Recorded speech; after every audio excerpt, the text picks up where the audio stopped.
All right, so let's dive into Nostradamus. Have you ever wondered how much of what we hear about him is actually true? It's fascinating, isn't it? Yeah, totally. I mean, he's this legendary figure shrouded in so much mystery and Oh, exact. wild predictions. Right. And, he was born way back in 1503 in France. And what's really interesting is that Nostradamus wasn't just, this a mystic gazing into a crystal ball or something. He was a respected physician. Whoa, wait. Yeah. Really? A doctor? Yep. A doctor, and not just any doctor. This was during the time of the plague in Europe. Oh, wow. And Nostradamus was right there on the front lines treating patients. Imagine that. Yeah, that must have been intense. It was. And tragically, he even lost his wife and children to the plague. Oh, gosh. I can't even imagine the impact that must have had on him. Absolutely. It must have been devastating. It makes his later interest in prophecy even more intriguing, don't you think? Oh, for sure. It's like after experiencing such loss, he was maybe searching for answers somewhere else, trying to make sense of it all. Yeah, that makes sense. And I guess back then, the lines between medicine, astrology, and what we call the occult were a lot blurrier than they are today. Exactly. People were a lot more open to those ideas. And, Nostradamus's medical training probably led him to explore those other avenues, you know? So it wasn't like a sudden shift from doctor to prophet. It was more like a gradual exploration. More like a natural progression. Okay, that makes a lot of sense. Yeah. So how did he go from treating patients to writing list prophecies? Mm-hmm. Was there a defining moment when he just suddenly became this famous prophet? Well, that's where list Prophecies comes in. It was published in 1555, and it's basically a collection of these 4-line verses called quatrains. Ah, Les Propheties, the book that launched 1,000 conspiracy theories, right? Pretty much. But here's the thing, the language in these quatrains is incredibly cryptic and symbolic. It's like trying to decipher a riddle wrapped in a poem. So basically open to interpretation. That explains why everyone and their grandma claims Nostradamus predicted their favorite historical event. Exactly, and that ambiguity is part of what makes Nostradamus so fascinating and so frustrating at the same time. Okay, so walk me through this. How do people actually connect these quatrains to real-world events? Well, let's take the Great Fire of London in 1666 as an example. There's one quatrain that mentions blood of the just and a great city consumed by fire. I can see how someone could interpret that as London, especially after the fact. Right. But remember, Nostradamus wasn't writing a history textbook. Yeah, good point. He was using metaphors and drawing upon astrology and his understanding of historical cycles, so it's not about matching his words to events in a literal sense. So maybe it's less about predicting specific events and more about recognizing broader patterns, Exactly, like these recurring challenges that humanity faces throughout history. Oh, that's interesting. So it's like he's tapping into these deeper currents of human nature almost. Right, like our capacity for both great good and great evil, and the potential consequences of our actions. Whoa, okay, this is getting deep. So instead of trying to map out Nostradamus's predictions to pinpoint events, maybe we should be asking what they tell us about ourselves.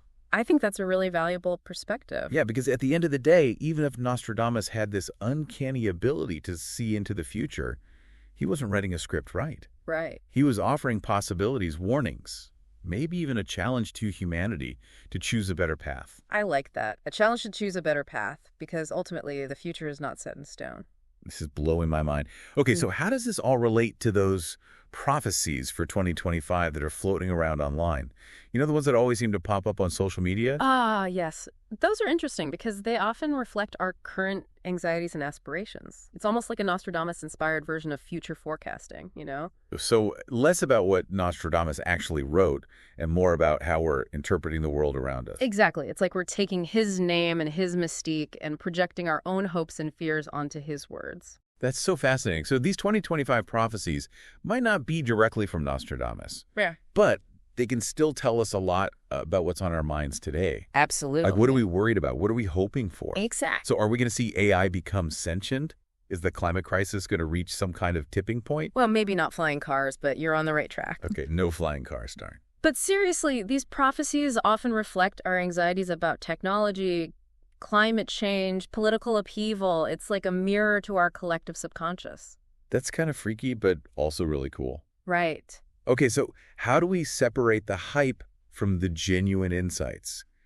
How do we know what to take seriously? That's the million-dollar question, isn't it? It's so easy to get caught up in the sensationalism, especially when it comes to something as mysterious as prophecy. So how should we approach these prophecies for 2025? Should we take them seriously, dismiss them entirely? I think the key is to approach them with a critical eye, but also with a sense of curiosity. Okay, I like that.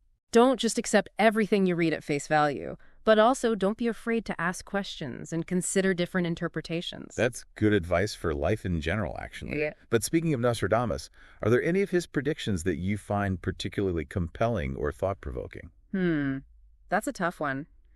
There are so many to choose from.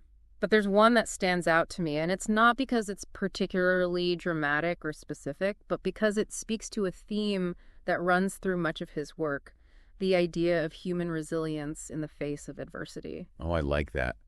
So even with all the doom and gloom that often gets associated with Nostradamus, there's a message of hope and possibility woven through his prophecies. Absolutely. That's really cool. And it's something that I think we often overlook. Yeah, for sure. It's not just about predicting the future, but about understanding our role and shaping it. Okay, I'm really intrigued by this idea of resilience and how it plays into Nostradamus's prophecies. So let's unpack that a little more. Sounds good to me. Maybe we can find some clues about how to navigate the challenges and opportunities that lie ahead. I'm in. Let's do it. So we were talking about how those 2025 prophecies, they're not really from Nostradamus, right? But they still reflect like our hopes and fears for the future. Exactly. It's like we're kind of looking into this murky crystal ball of our own making, Yeah, totally. But I'm also curious about like the actual prophecies attributed to Nostradamus, the ones that have been debated for centuries. Oh, yeah, for sure. Great. Are there any that you find particularly insightful or creepy or just plain weird? Well, there's one that often pops up, Yeah. and it talks about a great earthquake that will like devastate a major city. Oh, okay.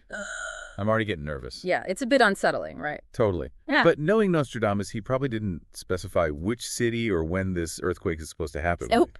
As always, super vague and open to interpretation. Classic Nostradamus. But that's part of what makes it so unnerving, Yeah. you know? It forces us to think about the fact that natural disasters are a part of life and that we need to be prepared. So it's less about predicting the exact time and place and more about acknowledging the what if. Exactly. It's like a reminder that we live on a dynamic planet and things can happen unexpectedly. True. So maybe instead of fearing the future, we should be focusing on how to make it better. Like taking steps to mitigate risks and be more resilient. Absolutely. And that brings us to another interesting theme in Nostradamus's work, human ingenuity and technological advancement. Ooh. Okay, this is where we get to talk about flying cars, right? Well, maybe not flying cars, but there are definitely quatrains that hint at like groundbreaking discoveries and inventions that could transform the way we live. I'm intrigued. Some interpretations point to like breakthroughs in medicine, energy, and communication technologies that could push the boundaries of what's possible. I guess in Nostradamus' time, something like the printing press would have seemed like magic. Totally. Makes you wonder what he would think of our smartphones and the internet. Mind blown. Speaking of AI, though, it's one of those topics that seems to pop up in both Nostradamus' prophecies and those 2025 predictions we were talking about. For sure. It's like we're both excited and terrified by its potential. Right. Like, on one hand, it could help us solve so many problems, but on the other hand, it's like, what if it becomes too smart? What if it takes over? It's that double-edged sword, isn't it? We're fascinated by AI's potential to like enhance our lives, but we're also worried about the risks. Like job displacement, for example. Exactly. Or even the idea of AI becoming sentient, Okay, so it's not just me who finds it a little creepy. Not at all. It's a common concern. And it reflects a deeper question about our relationship with technology.